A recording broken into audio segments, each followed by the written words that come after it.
DNA मित्रों, आज का दिन दिल्ली ब्लास्ट पर बड़े बड़े खुलासों का दिन है। आज का दिन देश को उस बड़े खतरे से आगाह करने का दिन है जिसका नाम आईएसआईएस है। आज आपको यह जानना चाहिए कि आईएसआईएस किस तरह हमारे देश में घर तक पहुंच गया है। आज आपको यह भी समझना चाहिए कि जिस आईएसआईएस का टेरर सबसे ज्यादा सीरिया में फैला था, उस सीरिया से दिल्ली ब्लास्ट के तार कैसे जुड़े हैं। आज हमारे पास दिल्ली ब्लास्ट पर आपको बताने के लिए आतंक की आटा चक्की से लेकर आतंक के हेड ऑफ द डिपार्टमेंट तक कई नए और बड़े खुलासे हैं। लेकिन सबसे पहले हम आपको हथियारों का वो जखीरा दिखाना चाहेंगे जो कश्मीर के नौगाम से अभी कुछ देर पहले मिला है। ये वही नौगाम है जिसका दिल्ली ब्लास्ट को अंजाम देने वाले मॉड्यूल से गहरा कनेक्शन है। ये वही नौगाम है जहां एक हफ्ता पहले पुलिस थाने के अंदर धमाका हुआ था। ये वही नौगाम है जहां मस्जिद का इमाम मौलवी इरफान डॉक्टर समेत कश्मीर के युवाओं को आतंकी बनाने के लिए ब्रेन वॉश करता था। इसी नौगाम में हथियारों का जखीरा मिला है। आज सुरक्षा बलों ने एक बड़े आतंकी ठिकाने से बड़ी संख्या में हथियार और गोला बारूद बरामद किए। सुरक्षा बलों ने M4 असॉल्ट राइफल, उनकी मैगजीन, पिस्टल, कारतूस और ग्रेनेड बरामद किए हैं। सुरक्षा बलों को सूचना मिली थी कि आतंकवादियों ने इस इलाके में हथियार छिपा कर रखे हैं, जिसके बाद इलाके में तलाशी अभियान चलाया गया और इन हथियारों को बरामद किया गया। M4 असॉल्ट राइफल दुनिया की सबसे खतरनाक और सटीक असॉल्ट राइफल्स में से एक है, जिससे निकली गोलियां सुरक्षा बलों की बुलेट प्रूफ जैकेट्स को भी पार कर सकती हैं। इससे पहले भी घाटी में आतंकवादियों ने M4 असॉल्ट राइफल से सुरक्षा बलों को निशाना बनाया था। लेकिन दिल्ली ब्लास्ट के बाद आतंकवादियों की गिरफ्तारी और उसके बाद थाने में हुए विस्फोट से सुर्खियों में आए नौगाम से हथियारों का बरामद होना बताता है कि इस इलाके में आतंक की जड़ें काफी गहरी हो चुकी हैं। लेकिन AK-47 रखने वाले आतंकवादियों के पास M4 असॉल्ट राइफल का आना सुरक्षा बलों की चिंता बढ़ा रहा है। आज आपको भी इसकी एक और बड़ी वजह जाननी चाहिए।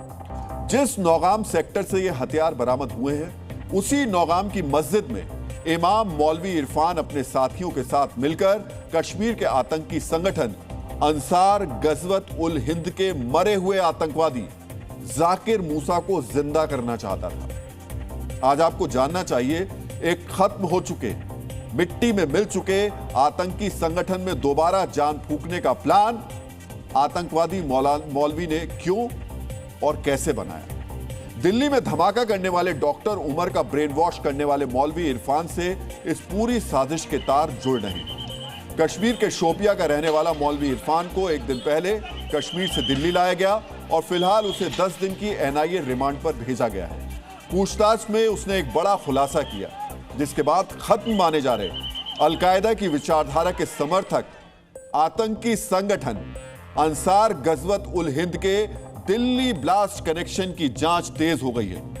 अब आप समझिए, यह अलकायदा की विचारधारा को आगे बढ़ाने वाला आतंकवादी संगठन था और अब इसके तार जो हैं वो दिल्ली ब्लास्ट से जुड़ते दिखाई दे रहे हैं। जांच एजेंसियों ने खुलासा किया है कि दिल्ली ब्लास्ट के मास्टरमाइंड मौलवी इरफान ने 2022 में अंसार गजवत उल हिंद का सर्कल बनाया था। मौलवी इरफान ने इस सर्कल में डॉक्टर्स को शामिल किया ताकि किसी को उनकी गतिविधियों पर शक ना हो। यह सब इरफान ने कैसे किया, आज आपको यह भी जानना चाहिए। पहले मौलवी इरफान घाटी में जैश के स्लीपर सेल की तरह काम करता था। इसी दौरान सबसे पहले डॉक्टर मुजम्मिल मौलवी इरफान के संपर्क में आया। डॉक्टर मुजम्मिल ने मौलवी इरफान की मुलाकात डॉक्टर अदील अहमद राथर और आतंकी डॉक्टर उमर मोहम्मद नबी से करवाई। ये तीनों डॉक्टर अंसार गजवत उल हिंद के आतंकवादी जाकिर मूसा से पहले से प्रभावित थे और जाकिर मूसा को 2019 में हमारी देश की सेना ने मिट्टी में मिलाया था। डॉक्टर अदील अहमद राथर मौलवी इरफान से कुरान की शिक्षा लेता था। मौलवी इरफान के ब्रेन वॉश के बाद तीनों डॉक्टर अंसार गजवत उल हिंद के कट्टर समर्थक बन गए, यानी उसके आतंकवादी बन गए। इसके बाद इरफान ने डॉक्टर उमर को आत्मघाती साजिश के लिए तैयार किया। ये सभी मिलकर एक स्थानीय कश्मीरी आतंकी संगठन खड़ा करना चाहते थे, यानी अंसार गजवत उल हिंद को फिर से जिंदा करना चाहते थे। आज इस विश्लेषण को देख रहे कई डीएनए मित्र आतंकी संगठन अंसार गजवत उल हिंद और उसके सबसे कुख्यात आतंकी रहे जाकिर मूसा के बारे में जानते होंगे, क्योंकि 2017 से लेकर 2022 तक स्थानीय आतंकवादियों की मदद से अंसार गजवत उल हिंद ने कश्मीर में बड़ी आतंकवादी वारदातों को अंजाम दिया था और मौलवी इरफान भी इसी तर्ज पर कश्मीर नहीं पूरे भारत में आत्मघाती हमले करवाना चाहता था। यानी ये मौलवी अंसार गजवत उल हिंद का पुनर्जन्म करना चाहता था। इससे उसको क्या क्या फायदे होते, इसे जानने से पहले आपको अंसार गजवत उल हिंद के पहले जन्म के बारे में भी संक्षिप्त जानकारी जाननी चाहिए। उसके बाद हम दिल्ली ब्लास्ट से जुड़े आज के एक और बड़े खुलासे का विश्लेषण करेंगे। 2017 में हिजबुल मुजाहिदीन के पूर्व कमांडर जाकिर रशीद उर्फ जाकिर मूसा ने इस आतंकवादी संगठन को शुरू किया, जो आतंकी बनने से पहले इंजीनियरिंग का छात्र था। जाकिर मूसा, समझ रहे हैं आप, पहले इंजीनियर आतंकवादी बना और इस बार डॉक्टर आतंकवादी बनकर यह साजिश रच रहे थे। जाकिर मूसा का अंसार गजवत उल हिंद अलकायदा से जुड़े होने का दावा करता था, जिसमें स्थानीय आतंकवादियों की भर्ती की गई। इस बार भी मौलवी इरफान ने स्थानीय कश्मीरियों का ब्रेन वॉश किया। जाकिर मूसा के तार पाकिस्तानी आतंकवादी संगठनों से भी जुड़े हुए थे। इरफान भी जैश ए मोहम्मद से जुड़ा हुआ था। आज आपको यह भी जानना चाहिए ये आतंकी संगठन घाटी से साफ हुए कैसे। 23 मई 2019 को भारतीय सेना ने जाकिर मूसा को मौत के घाट उतार दिया। इसके बाद अंसार गजवत उल हिंद की कमान अब्दुल हमीद ललहारी को सौंप दी गई, जिसे भारतीय सेना ने सिर्फ 4 महीने बाद अक्टूबर 2019 में मार गिराया। इसके बाद इस आतंकी संगठन को खत्म मान लिया गया था। लेकिन मौलवी इरफान ने अंसार गजवत उल हिंद को फिर से जिंदा करने की साजिश रची और डॉक्टर्स को फिदायीन आतंकी बनाकर अपनी इस साजिश को अंजाम दिया। आज आपके दिमाग में यह बात भी आ रही होगी कि आखिर जैश से जुड़ा मौलवी इरफान अंसार गजवत उल हिंद को यानी जाकिर मूसा को क्यों जिंदा करना चाहता था। आज आपको इसकी वजह भी जाननी चाहिए। आईएसआईएस या जैश ए मोहम्मद जैसे विदेशी आतंकी संगठनों के मुकाबले एक लोकल संगठन से मौलवी इरफान स्थानीय युवाओं को ब्रेन वॉश करके आसानी से जोड़ सकता था, जिससे भर्ती, छिपने की जगह, लॉजिस्टिक सपोर्ट और स्थानीय नेटवर्क का काम आसान हो जाता।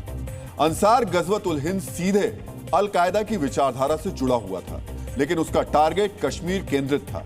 इरफान इसे फिर से जिंदा करके आतंक के ग्लोबल ब्रांड अल-कायदा का वैचारिक कवर भी हासिल कर लेता, जिससे फंडिंग में आसानी होती, यानी उसे पैसा मिलता। नए मॉड्यूल को पुराना नाम मिलने से भर्ती और प्रचार दोनों तेज हो जाते, क्योंकि पहले भी जाकिर मूसा से कश्मीर के कट्टरपंथी युवा तेजी से जुड़े थे। नया आतंकी संगठन नए लोगों और नई रणनीतियों से नए हमले की फिराक में था। दिल्ली में धमाका कर भी दिया गया, इससे सुरक्षा एजेंसियों पर भी दबाव बढ़ता। आज आपको जानना चाहिए कि डॉक्टर्स का आतंकी संगठन तैयार करने के बाद कैसे इन लोगों ने हथियार इकट्ठे किए और कैसे उनको छिपाने की योजना बनाई। एनआईए की पूछताछ में मौलवी इरफान ने डॉक्टर अदील के लॉकर से मिली AK-47 से जुड़ा एक बहुत ही बड़ा खुलासा किया है। डॉक्टर अदील और दिल्ली में धमाका करने वाला डॉक्टर उमर अक्टूबर 2023 में मौलवी इरफान के पास एक AK-47 लेकर आए थे। मस्जिद अली में इरफान जब अदील और उमर पहुंचे तो उनके बैग में AK-47 थी। इरफान के सामने बैठकर दोनों ने AK-47 की बैरल साफ की और फिर चले गए।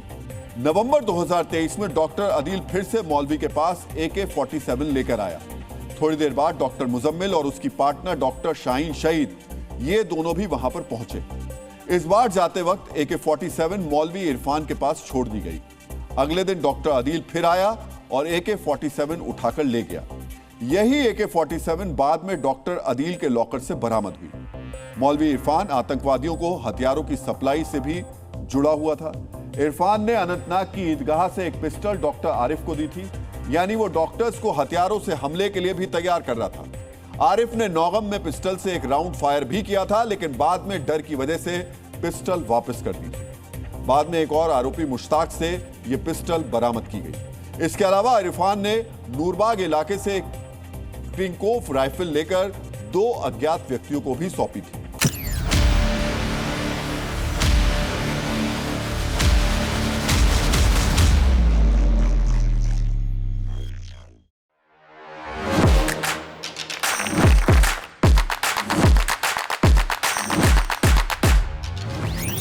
Welcome Dr. Subhash Chandra. And habit can be micro, macro, 66 times if you repeat the same thing, it becomes your habit.